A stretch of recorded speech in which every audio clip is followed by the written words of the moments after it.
Hello everyone and welcome back to the English Hour. So today we are going to discuss yet another poem from British literature जिसका नाम है Porphyria's Lover. इसको लिखा है Robert browning ने और ये एक ड्रामेटिक मोनोलॉग है जो कि पब्लिश की गई थी 1836 में.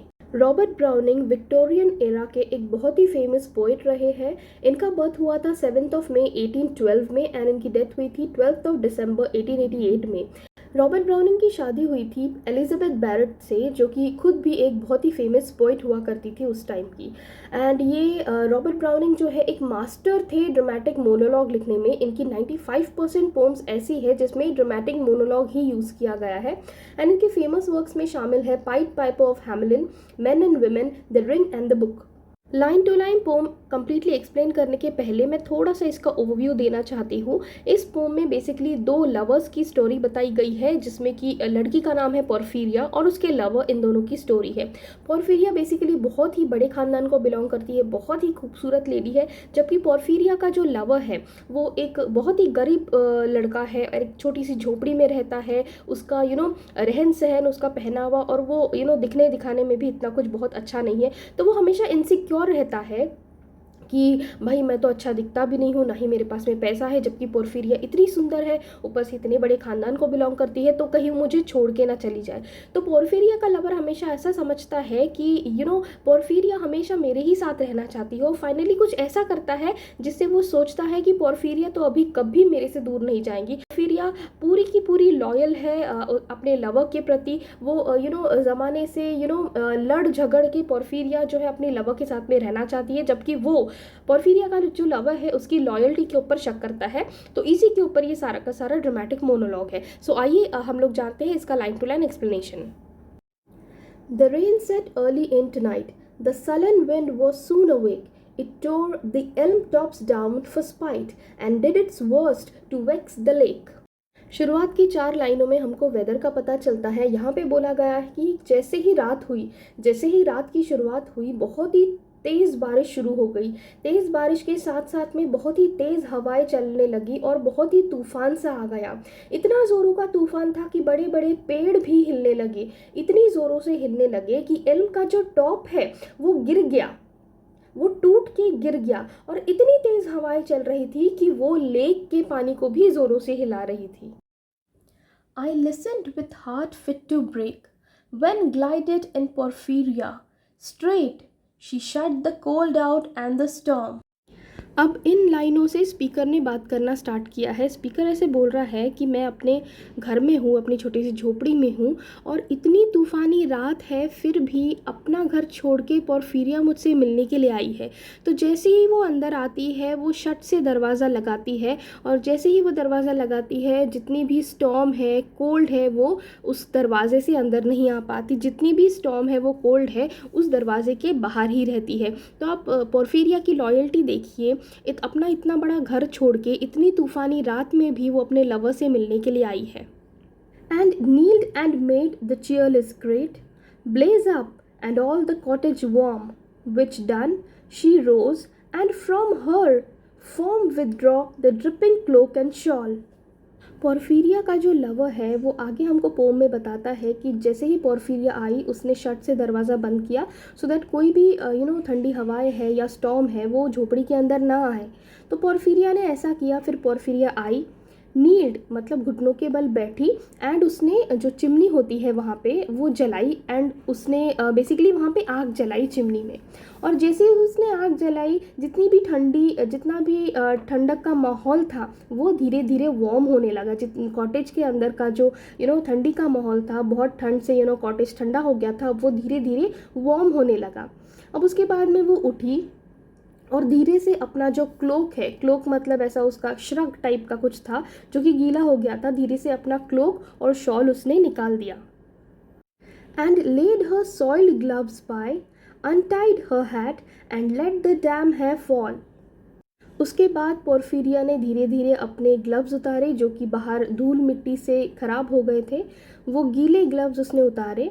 उसने अपनी हैट का नॉट खोला, उसने अपनी गीली हैट निकाली और जैसे ही पोर्फिरिया ने अपनी गीली हैट निकाली उसकी गीली जुल्फ़े, उसके गीले सुंदर बाल वो जैसे नीचे गिर गए एज इन वो ऊपर बंधे हुए थे हैट में तो वो खुल गए. And last, she sat down by my side and called me. When no voice replied, she put my arm around her waist and made her smooth white shoulder bare.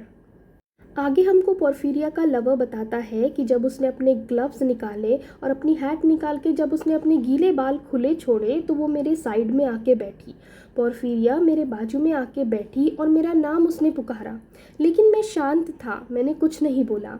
और जब उसने देखा कि मैं शायद थोड़ा उदास हूँ और मैं उसका कुछ रिप्लाई नहीं कर रहा हूँ तो वो मेरे बाजू में बैठी और अपना हाथ मेरे कमर पे डाल दिया। जैसे हम जैसे किसी के बाजू में बैठते हैं और अपना हाथ उसके कमर पे ऐसे रखते हैं, तो वैसे ही पोर्फिरिया ने अपने लवर का हाथ अपनी कमर पे रखा और उसके बाद उसने अपना जो वाइट शोल्डर है उसको बेयर कर दिया। मतलब उसने गीले बाल अपने शोल्डर से हटाए और जो ड्रेस थी उसको थोड़ा सा नीचे करके अपना शोल्डर जो है वाइट शोल्डर वो खुला कर दिया। And all her yellow hair displaced and stooping made my cheek light there and spread over all her yellow hair. फिर पोर्फिरिया ने क्या किया, जब उसने अपना जो कंधा है वो उसके सामने खुला कर दिया तो उसने अपने लवर का जो फेस है उसका जो चीक्स है अपने कंधे पे रखा। जैसे हम लोग किसी के कंधे पे अपना सर रखते हैं उसी तरीके से अपना जो शोल्डर है उसने बेयर किया पोर्फिरिया ने, और उसके लवर का जो सर है उसके जो चीक्स है अपने शोल्डर पे रखे और पोर्फिरिया के जो येलो सिल्की स्मूथ हेयर है वो अपने लवर के चीक्स पे फैला दिए। Murmuring how she loved me, she too weak for all her heart's endeavor, to set its struggling passion free from pride and vainer ties dissever, and give herself to me forever.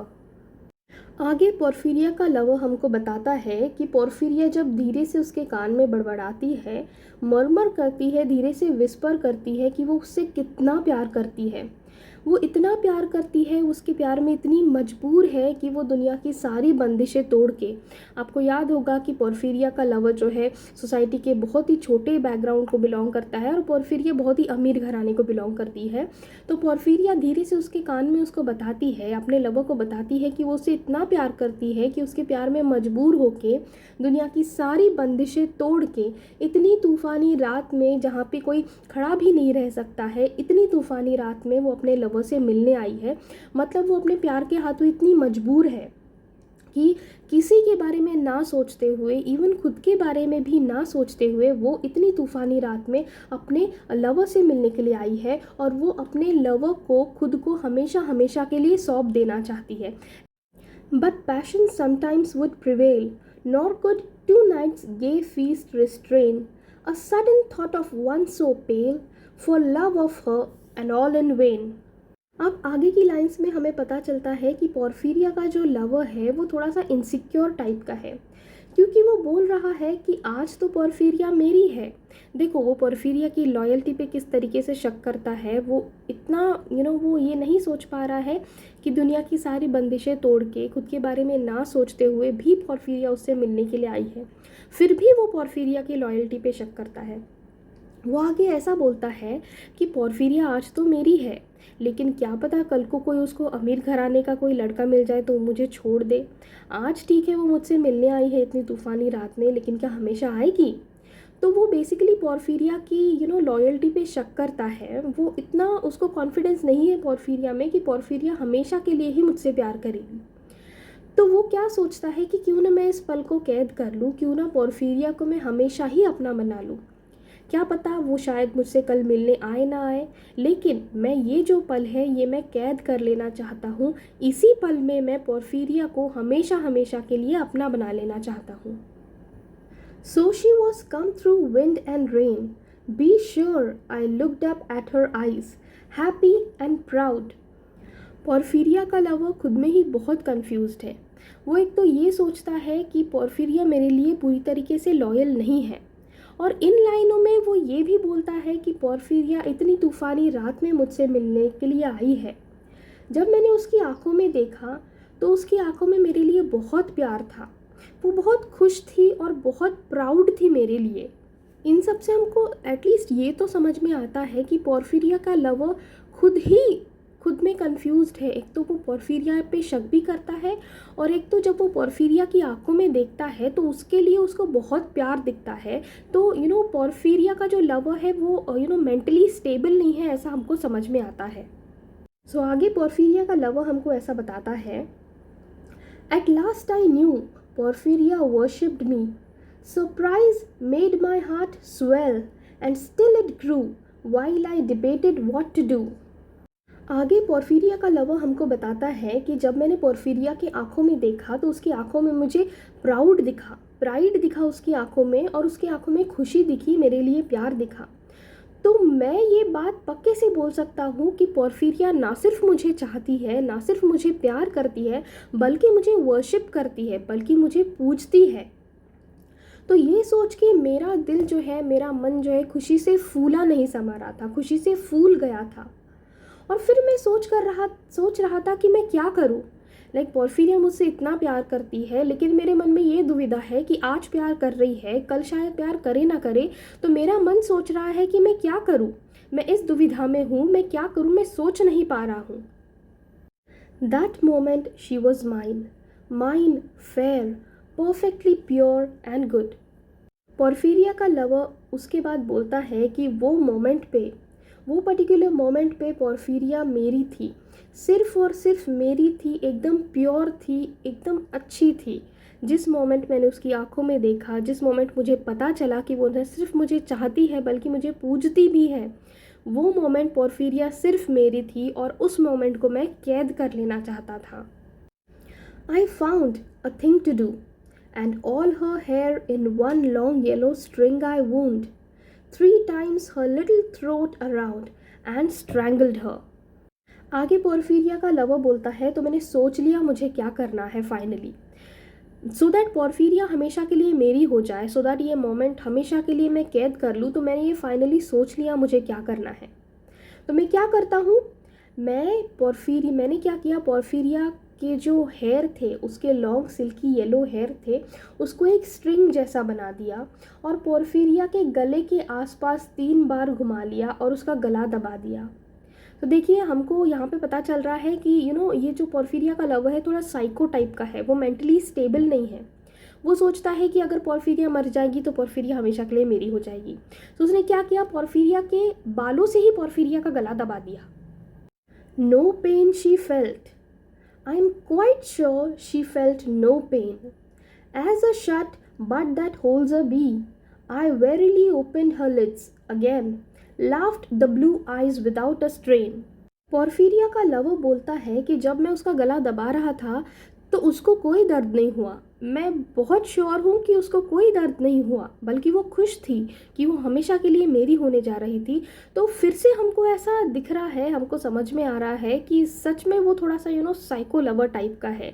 मतलब वो खुद के actions को इस तरीके से बता रहा है, मैंने जो किया वो तो ठीक किया, ये ही सही है जो मैंने किया हूँ। क्योंकि इसमें पोर्फिरिया भी खुश है, क्योंकि वो इतना श्योर है कि इतनी अश्योरिटी से बोल रहा है कि मैं श्योर हूँ कि पोर्फिरिया को बिल्कुल भी पेन नहीं हुआ। और जैसे एक कली में अगर मधुमक्खी किस तरीके से बंद हो जाती है, वैसे ही उसकी आंखें लग रही थी जब मैंने उसकी आंखों को हल्का सा खोलने की कोशिश की।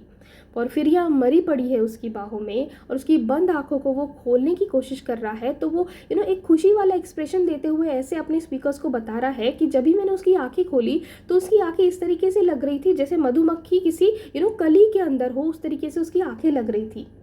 Again laugh the blue eyes without a strain. फिर से वो अपने एक्शंस को इस तरीके से बता रहा है कि मैंने जो किया सही किया। क्यों? क्योंकि जब मैंने उसकी आंखें खोली तो उसकी जो नीली आंखें थी, पोर्फिरिया की जो नीली आंखें थी, वो बहुत खुश थी। वो फिर से बहुत खुश हो उठी थी और उसकी आंखों में कुछ भी दर्द नहीं था, कुछ भी पेन नहीं था। मैंने जो कुछ किया उससे वो बहुत ही खुश थी, उसकी आंखों में ये देख पा रहा था। And I untightened next the trees about her neck. Her cheek once more blushed bright beneath my burning kiss. पोर्फिरिया का लवर हमको बताता है कि जब कंफर्म हो गया कि वो जैसे उसकी जान चली गई, वो मर गई, तो मैंने क्या किया, जो मैंने स्ट्रिंग बनाया था उसकी हेयर का उसके गले को लपेटने के लिए, वो मैंने धीरे से खोल दिया। जो 3 बार मैंने गूंथा था वो तीनों बार मैंने खोल दिया। और जैसे ही खोला वैसे ही उसका चीक्स और उसका जो फेस है फिर से पिंकिश हो गया। जैसे हम किसी बॉडी पार्ट को अगर दबा के रखते हैं तो उस पर्टिकुलर बॉडी पार्ट का ब्लड सर्कुलेशन रुक जाता है, बट छोड़ने के बाद में अगेन वो थोड़ा रेडिश पिंकिश हो जाता है। तो वही पोर्फिरिया का जो लवर है वही हमको बता रहा है कि जैसे ही मैंने उसका गले का स्ट्रिंग, बालों का जो स्ट्रिंग था मैंने उसके गले के अराउंड ले चुका था, वो खोला तो फिर से उसकी जो चीक्स है, उसका जो फेस है फिर से पिंकिश हो गया। जैसे कोई बर्निंग किस कर रहा हो, जैसे कोई पैशनेटली किस किया हो, उस तरीके से वो फिर से पिंकिश हो गया। I propped her head up as before, only this time my shoulder bore her head, which droops upon it still. फिर मैंने क्या किया, जब मैंने उसका गले का फंदा खोल दिया, फिर मैंने क्या किया, मैंने फिर से उसको सहारा देके, बेसिकली उसकी डेड बॉडी को सहारा देके मैंने उसको मेरे बाजू में बिठाया, उसी तरीके से बिठाया जिस तरीके से वो जब मेरे घर में आई, जब झोपड़ी में आई थी तूफ़ानी रात में, जिस तरीके से वो बैठी थी मैंने उसी तरीके से सहारा देके उसको बिठाया। लेकिन अब मेरा सर उसके शोल्डर पे नहीं था, बल्कि मेरे शोल्डर पे मैंने उसका सर रखा था, जो कि बार बार ड्रूप कर रहा था, वो जो कि अब वो ऑब्वियसली अब वो डेड बॉडी है तो वो स्टिल तो नहीं रहेगा, तो वो गिर रहा था, लेकिन मैंने सहारे से प्रॉपरली उसका जो सर है मेरे कंधे पे रखा था। The smiling rosy little head, so glad it has its utmost will. Porphyria का जो लवर है वो बोलता है मैंने जो किया सही किया, मैंने जो किया ठीक किया, क्योंकि मेरे ये हरकत करने के बाद में पोर्फिरिया भी बहुत खुश है, क्योंकि बेसिकली अल्टीमेटली पोर्फिरिया भी यही चाहती थी। पोर्फिरिया चाहती थी कि मैं हमेशा मेरे लवर के साथ में रहूं, और मैंने उसकी ये विश पूरी कर दी है। तो बेसिकली पोर्फिरिया का जो लवर है, मतलब ये लोगों को बताना चाह रहा है, ये बता रहा है, खुद की एक्शन को जस्टिफाई कर रहा है ये बोल के कि मैंने तो वही किया जो पोर्फिरिया भी हमेशा से चाहती थी। शायद ये दुनिया वाले हमको एक साथ में ना रहने देते कभी, तो मैंने उसको मार के हमेशा के लिए उसको अपने पास में बुला लिया है। That all its scorned at once is fled, and I, its love, am gained instead. पोर्फिरिया का लवर बोलता है कि मैंने उसको जान से मार के मैंने उसका ही फ़ायदा किया है, मैंने उसको ही फेवर किया है। कैसे? क्योंकि पोर्फिरिया सोचती थी कि ये दुनिया हमको एक नहीं होने देगी कभी, तो मैंने इस तरीके से पोर्फिरिया को ही फेवर किया है। और न कि मैंने सिर्फ पोर्फिरिया को फेवर किया है, बल्कि इसमें मेरा भी फ़ायदा हुआ है। क्यों? क्योंकि मुझे पोर्फिरिया का लव हमेशा के लिए मिल गया है। Porphyria's love, she guessed not how, her darling one wish would be heard. पोर्फिरिया की यही विश थी कि वो हमेशा पोर्फिरिया अपने लवर के साथ में रहे, और मेरी डार्लिंग की ये विश जो है वो आज कबूल हो गई। कैसे कबूल हो गई? मैंने उसको जान से मार दिया, तो इस तरीके से उसकी ये विश कबूल हो गई कि वो हमेशा हमेशा के लिए मेरे साथ में रहे। And thus we sit together now, and all night long we have not stirred, and yet God not has said a word. और जिस तरीके से पोर्फिरिया चाहती थी कि हम दोनों हमेशा साथ रहे, तो देखो आज हम लोग साथ में बैठे हैं, और हम लोग साथ में रात भर बैठे थे। हम लोग वो पूरी रात साथ में बैठे थे, रात भर साथ में बैठे थे, बिना हिले एक दूसरे की तरफ देखते रहे थे, एंड भगवान ने भी कुछ नहीं कहा। मतलब ये जो पोर्फिरिया का लवर है ये फिर से एक साइको लवर के रूप में आ गया है, और ऐसा बोल रहा है कि मैंने जो किया वो पोर्फिरिया के भले के लिए किया, और पोर्फिरिया भी यही चाहती थी फाइनली जो मैंने किया है। तो भगवान ने भी कुछ नहीं कहा, क्योंकि भगवान को भी लगता है कि ये सही है। अगर भगवान को ऐसा लगता कि जो मैंने किया वो गलत किया पोर्फिरिया के साथ में, तो पक्का भगवान ने मुझे सज़ा दिया होता, लेकिन भगवान ने कुछ नहीं कहा। हम रात भर उसी तरीके से बैठे थे, एक दूसरे की बाहों में बाहें डाले बैठे थे, तो भगवान ने भी कुछ नहीं कहा। दैट मीन्स भगवान भी मुझे सपोर्ट करता है, और भगवान भी ये सही समझता है जो कुछ मैंने किया पोर्फिरिया के लिए वो हम दोनों के लिए सही था, ये भगवान भी समझता है। सो ये थी पोर्फिरिया और उसके साइको लवर की एक पोम, जो कि हमको थोड़ी सी ट्रैजिक लगती है लास्ट में, और हम लोग सोच भी नहीं सकते थे कि पोर्फिरिया का लवर इस तरीके से कुछ कर लेगा। ठीक है, तो ये रॉबर्ट ब्राउनिंग की बहुत फेमस पोम्स में से एक है। हालांकि इसको बहुत क्रिटिसाइज़ भी किया गया था, लेकिन फिर भी ये उभर के आई एक बहुत ही फेमस पोम के रूप में। ठीक है, सो अभी हम लोग इसके थीम्स के बारे में डिस्कस कर लेंगे थोड़ा सा। एक मेजर थीम अगर हम देखेंगे पोर्फिरियाज लवर में तो है लव।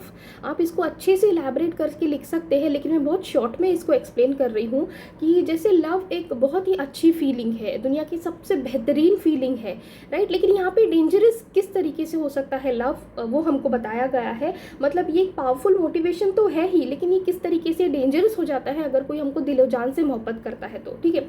सो लव एक ऐसी एक बहुत ही अच्छी थीम है जो आप लिख सकते हैं इलेबरेट करके। सेकेंड इंपॉर्टेंट थीम है मैडनेस। तो मैडनेस कैसे, आपने सारी की सारी पोम पढ़ी अच्छे से, उसको एक्सप्लेन किया मैंने, तो आपको समझ में ही आ गया होगा कि आप मतलब मैडनेस इसकी क्यों थीम हो सकती है। पोर्फिरिया का लवर हमको एक एक साइको लवर के टाइप में ही दिखता है वो, कि कौन अपने प्रेमिका को इस तरीके से गला घोट के मार देगा, क्यों, क्योंकि वो हमेशा मेरे साथ में रहनी चाहिए ये सोच के, राइट। सो मैडनेस भी एक ऐसा थीम है जो आप इसको अच्छे से लिख सकते हैं इलेबरेट करके। और थर्ड मोस्ट इंपॉर्टेंट थिंग है सोशल क्लास। पोर्फिरिया को भी और उसके लवर को भी ये हमेशा एक हमेशा दिल में एक डर सा रहता है कि हम लोगों के क्लास में बहुत डिफरेंस है। पोर्फिरिया सोसाइटी के अपर क्लास को बिलोंग करती है, जबकि पोर्फिरिया का लवर जो है सोसाइटी के बहुत छोटे तबके को बिलोंग करता है। सो ये सोसाइटल जो डिफरेंस है उन दोनों के बीच में, वो हमेशा उनका एक डर बना रहता है मन में कि ये डिफरेंसेस के चलते हम दोनों साथ में कभी रह पाएंगे या नहीं, और ये समाज के लोग हमारा प्यार एक्सेप्ट कर पाएंगे या नहीं। तो ये मैंने बहुत आउटलाइन मैंने आपको दी है इस थीम का, आपने पोम अच्छे तरीके से पढ़ी है। तो सोशल क्लास ये जो थीम है आप बहुत अच्छे से लिख सकते हैं। तो अगर पोर्फिरियाज लवर आपको एग्जाम में आती है तो ये 3 थीम अगर आप लिख लेंगे ना तो आपको बहुत अच्छे मार्क्स मिलेंगे। तो थोड़ा सा इलेबरेट करके लिखिए, मैंने आपको आउटलाइन बता दी है, आप थोड़ा सा इलेबरेट करके लिख सकते हैं।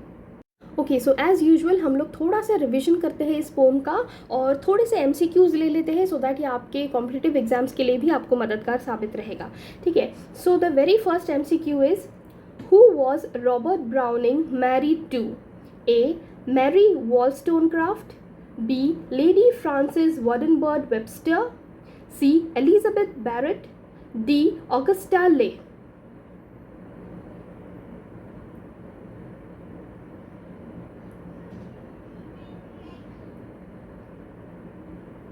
So you all know the correct answer to this is what? Elizabeth Barrett, जो कि खुद भी एक विक्टोरियन एज की बहुत ही फेमस पोएट थी। Second question, what kind of poem is Porphyria's lover? A. A haiku, B. A dramatic monologue, C. A villanelle, D. A sonnet.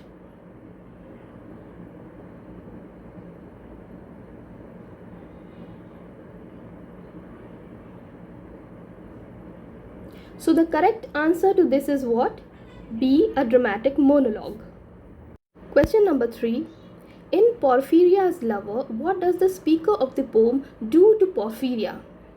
A. Marries her, B. Sets her on fire, C. Strangles her with her hair, 4. Abandons her.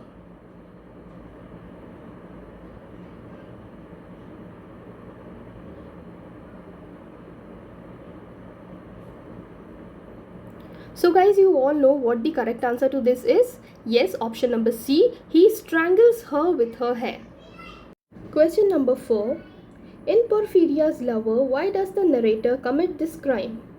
A. To punish Porphyria, B. For financial gain, C. To preserve Porphyria's love, D. He gives no reason.